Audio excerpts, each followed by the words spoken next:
Hey everyone, good morning. So, in today's video, we are going to discuss the reasons of poverty. कि क्या reason है क्यों poverty जो है वो इंडिया से जाने के बजाय जो और है और बढ़ती जा रही है, और दुनिया में भी पॉवर्टी होने के क्या रीज़न्स हैं, ठीक है। तो उसके बारे में हम इस वीडियो में बात करेंगे। तो the origin of poverty is more deep rooted in the village rural areas as compare to the urban areas. देखो क्या है कि पॉवर्टी जो है वो बहुत ही ज़्यादा गहरी है रूरल एरियाज़ के अंदर as compare to urban areas, ठीक है। अब उसके रीज़न्स हैं, हम देखते हैं। पहला रीज़न है decrease in income from the agriculture sector because of insufficient development in the field of agriculture and insufficient irrigation facilities. देखो, as we know very well that our country is agrarian country, और ज़्यादातर जो लोग हैं, ठीक है, जैसे कि हमने चैप्टर नंबर 15 में पढ़ लिया था regarding the features of developing economy. हमने चैप्टर नंबर 15 में पढ़ लिया था features of the developing economy. उसमें हमने उसकी कैटेगरी थी कि जिस कंट्री की इकोनॉमी डेवलपिंग इकोनॉमी में आती है तो उस कंट्रीज़ के 70% से भी ज़्यादा लोग, है ना, उस कंट्री की जो टोटल पॉपुलेशन होती है ना, उसमें 70% से भी ज़्यादा लोग जो है वो एग्रीकल्चर पे डिपेंड करते हैं for their earning they depend upon the agriculture and different agriculture activities.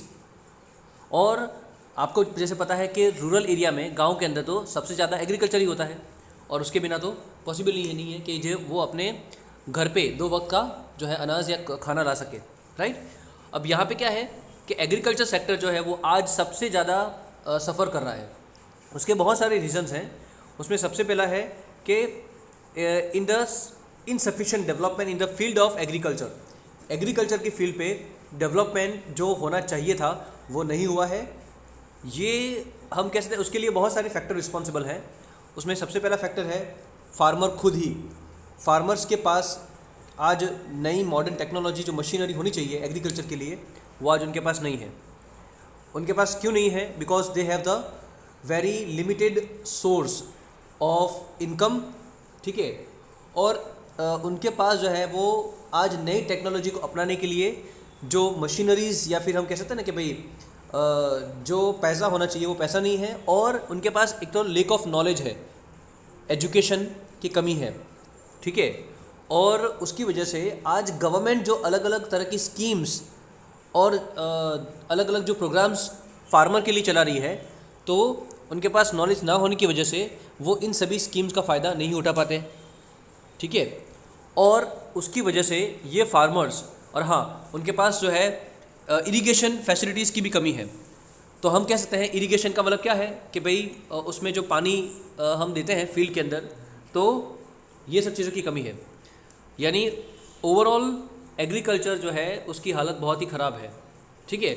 और एग्रीकल्चर की हालत ख़राब होने की वजह से क्या हो रहा है कि उनका जो स्टैंडर्ड ऑफ लिविंग है ना, उनकी जो सोर्स ऑफ इनकम है वो भी बहुत ही लिमिटेड है, और वो लिमिटेड होने की वजह से उनकी फाइनेंशियल कंडीशन कभी अच्छी नहीं हो रही है, ठीक है। और आजकल क्या है कि जो जनरेशन, आज की जो जनरेशन है, ठीक है, गांव के अंदर भी, तो वो एग्रीकल्चर के साथ इतना वो उनका इंक्लिनेशन नहीं होता है, ठीक है। वो आज एग्रीकल्चर से दूर जा रहे हैं बिकॉज दे नो कि इफ़ दे वुड कंटिन्यू, ठीक है, with this agriculture, they would never get the development of their own.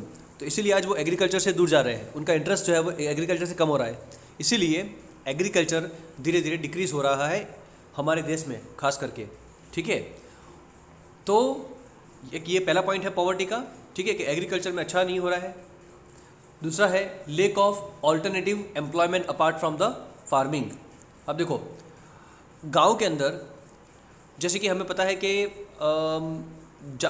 हमारे इंडिया में अराउंड 90% लैंड ऐसी है, 90% लैंड कि जो आज भी रेन वाटर पे ही डिपेंडेबल है फॉर इरिगेशन, ठीक है, अगर मान लो कि फार्मर को क्रॉप्स ग्रो करना है तो 90% लैंड ऐसी है इंडिया में जो आज भी रेन वाटर पे ही डिपेंडेबल है। वहाँ पे इरिगेशन के कोई अच्छी फैसिलिटीज़ नहीं है, जैसे कि डैम्स वगैरह हो, चेक डैम्स वगैरह हो, ठीक है, या फिर वहाँ पे कैनाल्स हो, है ना। तो ये सब फैसिलिटीज़ नहीं है। कई फार्मर ऐसे हैं जो अपने फील्ड में जो है वेल्स को बना नहीं सकते हैं क्योंकि उनके पास इतने रिसोर्सेज नहीं है। तो आज भी वो रेन वाटर पे डिपेंडेबल है। और अगर मान लो कि बारिश अच्छी नहीं होती है, ठीक है, तो बहुत सारे लेबर्स ऐसे हैं जो गांव में हैं जिनको एम्प्लॉयमेंट लेबर यानी फील्ड पे जो है उनको लेबर वर्क नहीं मिल पाता। तो उनके लिए दूसरे ऑल्टरनेट सोर्स ऑफ इनकम या फिर ऑल्टरनेट एम्प्लॉयमेंट अपॉर्चुनिटीज़ नहीं है सिवाय फार्मिंग के। तो फार्मिंग के सिवाय वो किसी और चीज़ के लिए वो काम नहीं पाते हैं रूरल एरिया के अंदर, इसलिए वो और ज़्यादा पॉवर्टी में जा रहे हैं। ठीक है, तो lack of alternate employment opportunities, ठीक है, apart from farming. Now third is lack of knowledge regarding the other employment, education, skill और training in the rural areas। ये मैंने आपको अभी बताया कि आज रूरल एरिया के अंदर जो लोग हैं उनके पास नॉलेज की कमी है। नॉलेज यानी किस तरह का नॉलेज कि आज बहुत सारी एम्प्लॉयमेंट अपॉर्चुनिटीज़ मौजूद है लेकिन लोगों को पता नहीं होता उनके बारे में, ठीक है। उसके अलावा उनके पास एजुकेशन की कमी होती है, स्किल उनके पास नहीं होती है, प्रॉपर ट्रेनिंग नहीं होती है। तो प्रॉपर ट्रेनिंग ना होने की वजह से, प्रॉपर स्किल ना होने की वजह से उनको एम्प्लॉयमेंट नहीं मिल पाता। तो ये भी एक रीज़न है कि अगर देखो पॉवर्टी का सीधा कनेक्शन किसके साथ है, अनएम्प्लॉयमेंट के साथ, ठीक है। Unemployment is poverty is directly proportional to unemployment. Poverty is directly proportional to unemployment. Unemployment होगा तो पॉवर्टी होगी, राइट। तो लोगों के पास जो है इन सब चीज़ों की कमी होती है, स्किल नहीं होता, एजुकेशन नहीं होता है, ट्रेनिंग नहीं होती है, और उसकी वजह से वो क्या होते हैं, अनएम्प्लॉयड हो जाते हैं। और ये अनएम्प्लॉयड जो है वो पॉवर्टी की तरफ जाते हैं। Increase that as a result of excessive expenditure because of the caste system and orthodox traditions and customs. देखो बेटा, हमारे इंडिया में ना बहुत सारे पूरे इंडिया में हम कहें तो अलग अलग हम सोसाइटीज़ में या फिर अलग अलग जो है कास्ट वगैरह में हम रहते हैं, कास्ट क्रीड। और ये सोसाइटीज़ इतनी ऑर्थोडॉक्स है और इसमें ऐसी सिस्टम है कि बहुत सारे ऐसे एक्सपेंडिचर्स जो बिल्कुल ज़रूरी नहीं होते हैं, जो बहुत ज़्यादा एक्सेसिव एक्सपेंडिचर हम करते हैं, ठीक है, जिनकी कोई ज़रूरत ही नहीं होती वैसे। Thus it may be said that due to this increase in the unproductive expenditure. देखो इंडिया में है ना, और हमारे यहाँ पे हमारी सोसाइटी में ही बात करो, ठीक है, हम अपने आसपास की सोसाइटी में देखें ना तो, या फिर हमारी फैमिली की बात कर लें हम, तो हमारी फैमिली में भी अनप्रोडक्टिव एक्सपेंडिचर बहुत होते हैं। अनप्रोडक्टिव का मतलब बिन जरूरी खर्चे, अनप्रोडक्टिव एक्सपेंडिचर्स, ठीक है, जिसमें अगर चलो शादी वगैरह होती है तो उसमें भी बहुत सारे खर्चे हम करते हैं, चलो वो तो ठीक है। अगर मान लो कि बच्चे का मुंडन है ना, तो मुंडन के अंदर भी जो है बहुत सारे खर्चे हो जाते हैं। यानी छोटी छोटी चीज़ों के लिए बहुत सारे खर्चे हैं, और ये ऐसे खर्चे हैं जो हम अगर चाहें ना तो उसको हम प्रिवेंट कर सकते हैं, राइट। तो ये सब अच्छा देखो अभी क्या है, हमारा सोसाइटी जो है ना वो कैसा है, ऑर्थोडॉक्स है। हमारा जो सिस्टम है कि अगर मान लो कि हमने अपनी फैमिली के अंदर अगर ये सब चीज़ें नहीं करी ना तो पीपल वुड से वॉट, लोग क्या कहेंगे, we have not done this, है ना। And due to the pressure of what people would say we are forced to do this kind of expenditures. We are forced to do this kind of expenditures which are not actually necessary, and the people who are not able to afford, है ना, all these things, they will actually go under more debt या फिर more we can say pressure, right। तो इस तरह के expenditure जो है वो लोगों को और पॉवर्टी की तरफ धकेल रहे हैं, ठीक है। Due to illiteracy the poor become victim of exploitation and injustice. देखो इलिटरेसी का मतलब जो है कि लोग अगर पढ़े लिखे नहीं होंगे ना तो क्या होगा कि उनका एक्सप्लॉयटेशन होगा या फिर उनके साथ अन्याय होगा। अगर आप पढ़े लिखे हो, कई चीज़ों को जानते हो आप, तो आपके साथ जो अन्याय हो रहा है वो अन्याय आप सहन नहीं करोगे तो आपका एक्सप्लॉयटेशन भी नहीं होगा। along with that they are not able to get proper benefits of the government schemes because of the lack of information। जो मैंने आपको आगे बता दिया कि बहुत सारे ऐसे लोग हैं जिनको जिनके एम्प्लॉयमेंट के लिए, ठीक है, गरीब लोगों की एम्प्लॉयमेंट के लिए, उनकी कंडीशन को सुधारने के लिए बहुत सारी स्कीम्स चल रही है गवर्नमेंट के द्वारा। लेकिन ये स्कीम्स अगर मान लो कि हमें पता ही नहीं है, हमारे पास क्या है, हमारे पास लेक ऑफ एजुकेशन है, लेक ऑफ इन्फॉर्मेशन है, तो हम इन स्कीम्स का फ़ायदा नहीं उठा पाएंगे। ठीक है, तो lack of information and lack of we can say knowledge is also one of the reason for the poverty, है ना, due to ignoring necessities and economic welfare of the poorest section of the society during the formation of economic policies. यानी देखो बेटा, हमारे देश की सरकार है ना, तो वो भी कई हद तक वो भी जिम्मेदार है कि उनकी जो इकोनॉमिक पॉलिसीज़ हैं, उन पॉलिसीज़ के अंदर वो लोगों की, ये जो पुअर सेक्शन है ना, poor section of the society, उनके वेलफेयर के लिए वो कुछ ज़्यादा पैरामीटर्स नहीं रखते हैं। तो government policy is also one of the responsible factor for increasing the poverty in our country India day by day. And production of cash crops was encouraged while production of edible crops was reduced। अब देखो कैसे crops को के production को encouragement मिलता है, cash crops. अब देखो कैश क्रॉप्स के अंदर आते हैं शुगर है ना, शुगर है, कॉटन है, राइट, उसके बाद है कॉफ़ी है, टी है, ये कैश क्रॉप्स। देखो कैश क्रॉप्स का मतलब क्या होता है, ऐसे क्रॉप्स के जो फैक्ट्रीज और इंडस्ट्रीज़ के अंदर रॉ मटेरियल की तरह काम आते हैं, वो रॉ मटेरियल की तरह वो काम में आते हैं। तो ऐसे क्रॉप्स का प्रोडक्शन ज़्यादा होता है, ठीक है, देश में, क्योंकि फार्मर्स को उन्हीं प्रोडक्शन से फ़ायदा होता है। और अगर एडिबल चीज़ें यानी कि खाने पीने की चीज़ें, ठीक है, तो एडिबल क्रॉप्स जो है उनका प्रोडक्शन जो है वो घटता जा रहा है। उसकी वजह से हो क्या रहा है कि जो एडिबल क्रॉप्स है, जो खाने पीने की जो चीज़ें हैं, उनके भाव बढ़ रहे हैं। अच्छा देखो, मैंने अभी आपको जो बताया ना, unemployment is one of the reason for poverty. तो बेटा प्राइस राइज है ना, प्राइस राइज, तो price rise is also one of the reason of poverty. Price rise होगी ना किसी भी चीज़ में, तो वो लोगों को पॉवर्टी की तरफ ही ले जाती है। क्योंकि देखो अगर मान लो कि आपका सोर्स ऑफ इनकम लिमिटेड है, बहुत ही कम है, और चीज़ें बहुत महंगी है, तो होगा क्या, आपके पास सेविंग तो होगी नहीं, तो आप क्या बनोगे, पॉवर ही बनोगे ना, पॉवर्टी की तरफ ही जाओगे आप। तो अब देखो सीधा यहाँ पे ये बात है, पॉवर्टी का ये भी एक रीज़न है कि एडिबल चीज़ों का प्रोडक्शन कम होता है। प्रोडक्शन कम, डिमांड ज़्यादा होती है। अब जब डिमांड ज़्यादा होती है तो क्या होगा, प्राइस राइज। तो ये हमारा आगे का चैप्टर है, उसमें हम पढ़ेंगे प्राइस राइज क्यों होती है, ठीक है।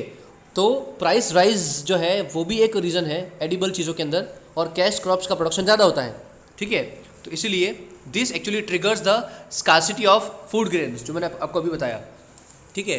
देखो एडिबल चीज़ें यानी कि खाने पीने की जो चीज़ें हैं ना, ठीक है, तो उनकी कमी हो जाती है, स्कार्सिटी, है ना। दिस ट्रिगर्ड का मतलब बढ़ाना, ये जो है वो फूड ग्रेन्स की स्कैसिटी को बढ़ाता है। ट्रिगर का मतलब बढ़ाना होता है, तो बढ़ाता है वो, और प्राइस राइज होती है because of which people could not gate meals twice a day, ठीक है। तो ये पॉवर्टी की तरफ ही ले जाएगा ना।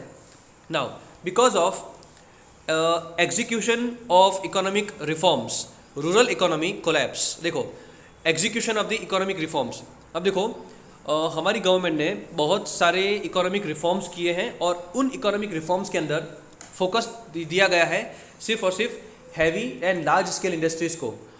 और ये जो हैवी और लार्ज स्केल इंडस्ट्री है ना, उसकी वजह से क्या हुआ है, रूरल इकोनॉमी कोलैप्स हो गई है, गांव की जो इकोनॉमी है वो कोलैप्स हो गई है, और छोटे इंडस्ट्रीज़ को, कॉटेज एंड स्मॉल इंडस्ट्रीज़ को उसका कोई फ़ायदा नहीं हुआ है, और उसकी वजह से वो टूट गई है, ब्रोक डाउन हो गया है, ठीक है।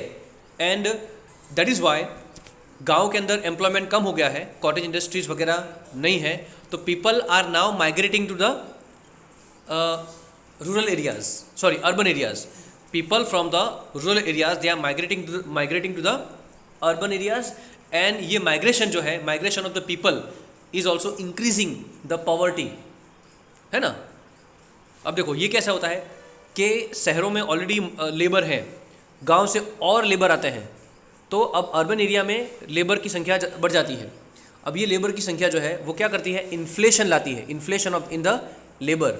यानी कि अगर लेबर बहुत ज़्यादा होंगे, ठीक है, और लेबर की डिमांड अर्बन एरिया में कम होती है, ठीक है, तो होगा क्या कि अर्बन एरिया में जो लेबर बहुत ज़्यादा हो गए ना, तो वो अब किसी भी कम प्राइस में भी वो लेबर करने के लिए तैयार हो जाते हैं, ठीक है, जिससे कि नुकसान उन्हीं को होता है, लेबर को ही होता है, right. They have to do work at very nominal and very low price, and that is why they are not able to change their earning sources, or they are not able to increase, है ना, their source of income, right? तो ये होता है. और income in agriculture sector decreased, agriculture sector में जो income है वो कम हो चुकी है. Poor people are becoming victims of malnutrition and diseases. तो जो पुअर लोग हैं, देखो ऑब्वियसली उनके पास हेल्दी खाना नहीं होता है, और हेल्दी खाना ना होने की वजह से वो ज़्यादा बीमार पड़ जाते हैं, और जब वो बीमार पड़ते हैं तो उनके पीछे जो खर्चा होता है उससे वो लोग और ज़्यादा पुअर हो जाते हैं. तो health condition, their health condition is also one of the reason of poverty. Their health condition is also one of the reason of the poverty. और क्योंकि देखो हेल्थ कंडीशन अगर ख़राब होती है किसी की भी, तो although we do not have anything, but in order to save our loved ones, we would be able to spend everything whatever we have, right? तो ऐसा होता है कि although income was very static का मतलब स्टेबल है ना, अगर भले ही हमारी इनकम जो है वो बहुत ज़्यादा स्टेबल हो, बहुत कम हो, but expenditure on medicine increased, और जो एक्सपेंडिचर होता है, खर्चा होता है मेडिकल चीज़ों के अंदर बहुत ज़्यादा बढ़ जाता है. ये भी रीज़न है पॉवर्टी का, due to change in technology. अच्छा हाँ, आजकल टेक्नोलॉजी में बहुत ज़्यादा एडवांस हो चुकी है, ठीक है, जिसमें पहले फैक्ट्री वगैरह के अंदर जो लेबर्स थे उनके नंबर ज़्यादा थे, यानी कि फैक्ट्री जो है, factories use to absorb more number of labours. But nowadays because of the technological advancement happen, है ना, this has replaced machines have replaced huge number of laborers from the factories. Machine के आने की वजह से बहुत सारे लेबर जो है वो उनकी अब ज़रूरत नहीं रही है, तो they have become unemployed, है ना, and this has actually triggered the poverty. तो टेक्नोलॉजी के आने की वजह से, ट्रेडिशनल बिजनेस बंद होने की वजह से, कॉटेज इंडस्ट्रीज भी बंद हो चुकी है आज, है ना, they were deteriorated and unemployment had increased, right? And the last but not the least is there was an increase in population growth. Population बढ़ेगा तो obviously this will actually increase the poverty only. Death rate decreased. देखो death rate जो है वो कम हो चुका है, and average life span of the people has increased, है ना. Supply of labor increased. जैसे मैंने आपको अभी बताया ना, लेबर की सप्लाई ज़्यादा है, यानी ज़्यादा लोग लेबर है, और उनके सामने जो उनकी डिमांड है लेबर की वो बहुत कम है. So unemployment has increased. On the other side the production of things of basic requirement decreased. यानी जो बेसिक रिक्वायरमेंट की जो चीज़ें हैं ना, वो उनका प्रोडक्शन कम हो रहा है. क्यों? क्योंकि बेसिक जो चीज़ों की रिक्वायरमेंट है उसका अगर प्रोडक्शन करते हैं ना, तो उसमें फैक्ट्री के ऑनर्स को ज़्यादा कुछ मुनाफा नहीं मिलता है, ठीक है, इसीलिए वो ऐसी चीज़ों के प्रोडक्शन में ही फोकस करते हैं जो लग्जूरियस चीज़ें हैं, ठीक है. Thus poverty increased.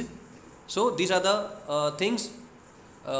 अगर आपको और कोई पॉइंट्स मिलते हैं कि आपको लगता है कि वो रीज़न हो सकता है पॉवर्टी का, तो you can write in this list of the reasons of the poverty. So that's it.